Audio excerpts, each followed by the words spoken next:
Lake daw yan, pero wala pa siyang tubig ngayon. Hello, we are here today in Postojna at pupunta tayo sa cave nila. But for the meantime, while waiting dun sa ticket natin, ikot ko muna kayo sa shop. May binibenta sila parang ito yung makikita animal sa loob daw ng cave. Yung cave Salamander. Kano yan? 9 euros. Tapos, meron din man sila mga protein bars, mga energy chocolates. Honey. Ang Slovenia kasi, they are famous of yung beekeeping. Kaya nagpo-produce din sila ng high quality honey. So, yan yung mga presyo. And they also produce salts.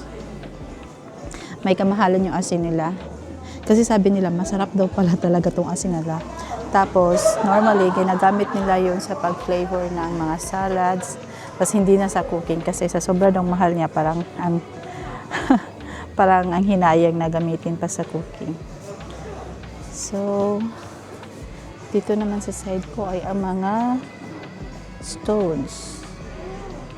Yan o. Tapos, may mga ibang silang water bottle. 19 euro. Tapos, may mga t-shirts. Ayan. Print ng t-shirt.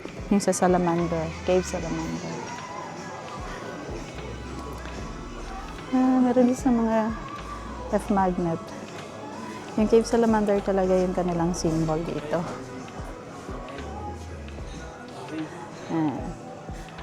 May mga gloves din sila. Panlaban sa lamig. 11.90 euros. Pwede rin kayong bumili ng mutsen. Or, tawag nun? Yung pang-ulo. Hat. Hot. Hat. Oh, maganda rin. Ito, mga ref magnets. Ikaw, bibili ka. Uy, 3.5 euro lang yung ref magnet nila dito. Tapos later, after ng cave, pupunta daw tayo dito sa castle na yan.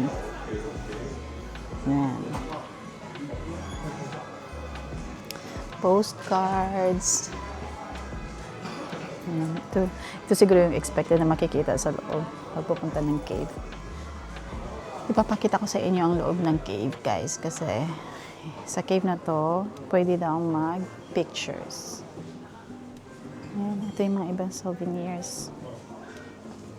Ito, ang tag 5 euro version ng ref magnet. Kaya lang pag nalaglag, basag. Meron din mga ganda. Yun. So, that's it sa shop. So, kain muna kami kasi meron pang enough time. So, meron din sila dito. Ayan, may mabibili kang mga sandwiches and cake. Ito famous to siya dito sa blood cake.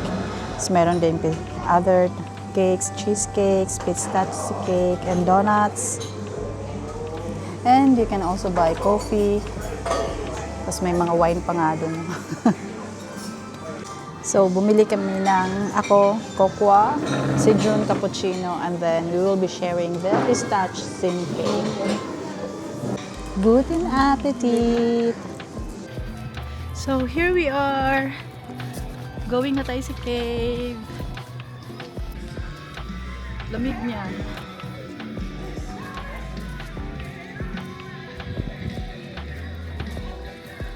Sasakay daw tayo ng train ng 2 kilometers. Tapos 1 kilometer walk. Tapos 2 kilometers back. So, ngayon, nakapila tayo. Ayan na sila. Yung sasakyan. Tapos doon tayo sa unahan kasi puno na. Puno. And paalis na sila yung ibang group. Ciao!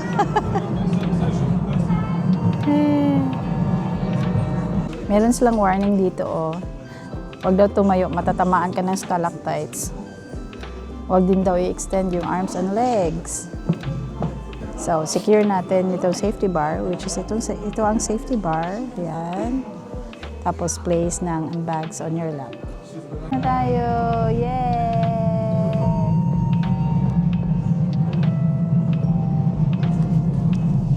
Welcome to Bustoria Cave. Sama ko kayo guys.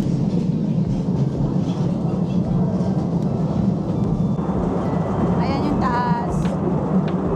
Oh, yan. Yan yung cave. Oh, kaso ang dilim.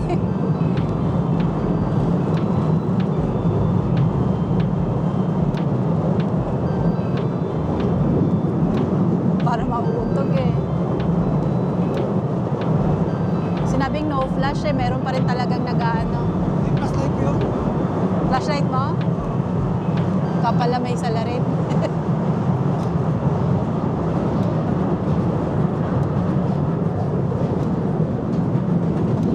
Oh.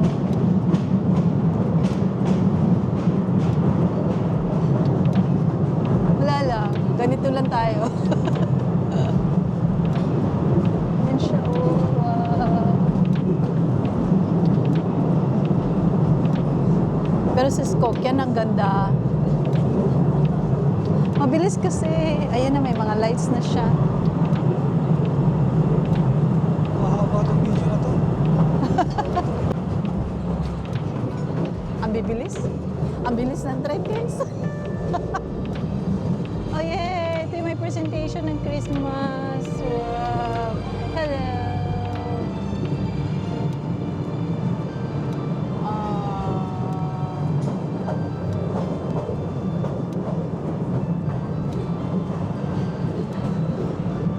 Parang ang ihirap namnamin at i-enjoy kasi ang bilis nung ano, nung train. O diba, dapat nanamnamin mo siya eh, oh. O, namnamin yun na lang guys.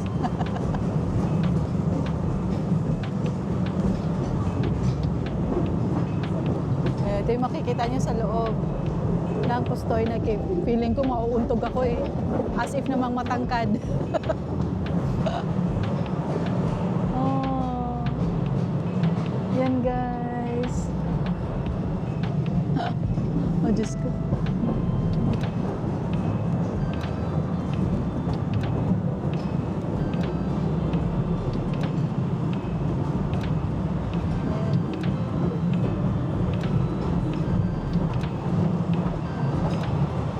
Ayun, may ano, light show doon. Ayan o, yung glue.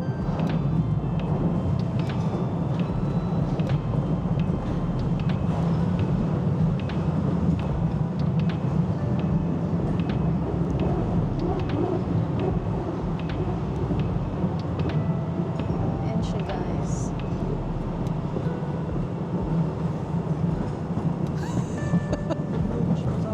Ang bilis. Ang bilis. Hindi pa ako ganun kamangha. Katulad yung sa yung isang cave na storage. Ayan, Scotian. Kaso nga lang, bawal kasi mag-video doon guys sa loob at saka mag-picture. Kaya hindi ko kayo na naisama sa loob. Pero maganda, napaka-magical sa loob. So kung magawi kayo dito sa Slovenia, ay wow, ito. Ganda. Ayan. Hindi mo mananamnam? Ayun, pag magawi kayo dito sa Slovenia, puntahan nyo yung sa Skokyan Cave. Ang ginawa ko lang, nag-avail lang ako ng tour. Nag-book ako via Klook. Ayun. Yung tour na Skokyan Cave at saka Piran. Ayun. So maglalakad kayo doon ng 3 kilometers. At least yun, nananamnam nyo yung laman ng cave. So, UNESCO, din siya, World Heritage. Feeling ko talaga mauuntog ako.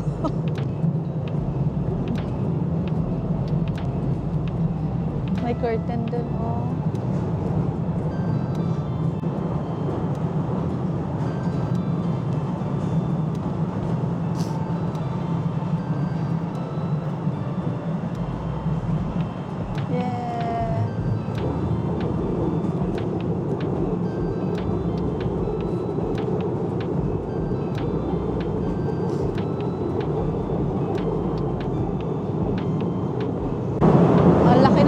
column niya, oh. Grabe. Ito pa isa. Oh, nagpatagpo na yung stalactites at saka yung stalagmites. So, column na ang tawag dun, guys. Bali, stalactites yung sa taas na basta yun yun. Pag stalagmites, ito yung naman sa baba.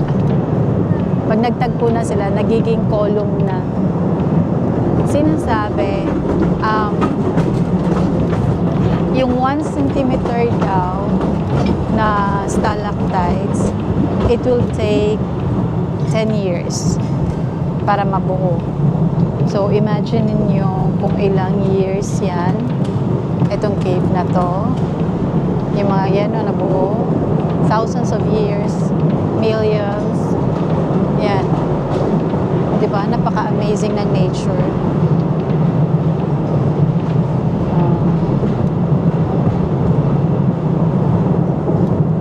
Hindi talaga nag-ilaw sila ng malakas.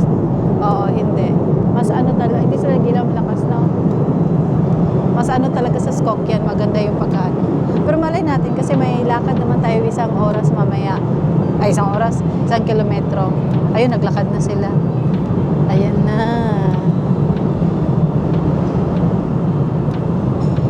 Ang ganda. Diba? Ayan na, dito na tayo mag-picture-picture. Picture na lang tayo mamaya, guys, ha?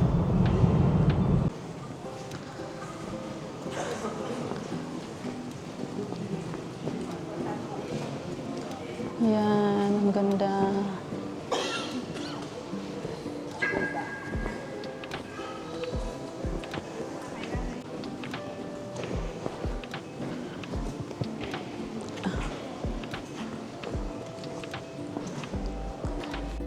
Yan siya, guys. Parang naiwanan na yata kami ng grupo. Kasi may mabagal dito sa harap namin. Diba? Ang ganda.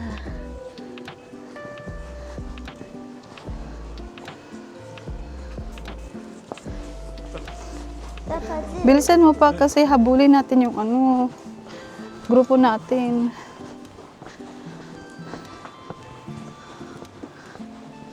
Nagkawatak-watak na kami.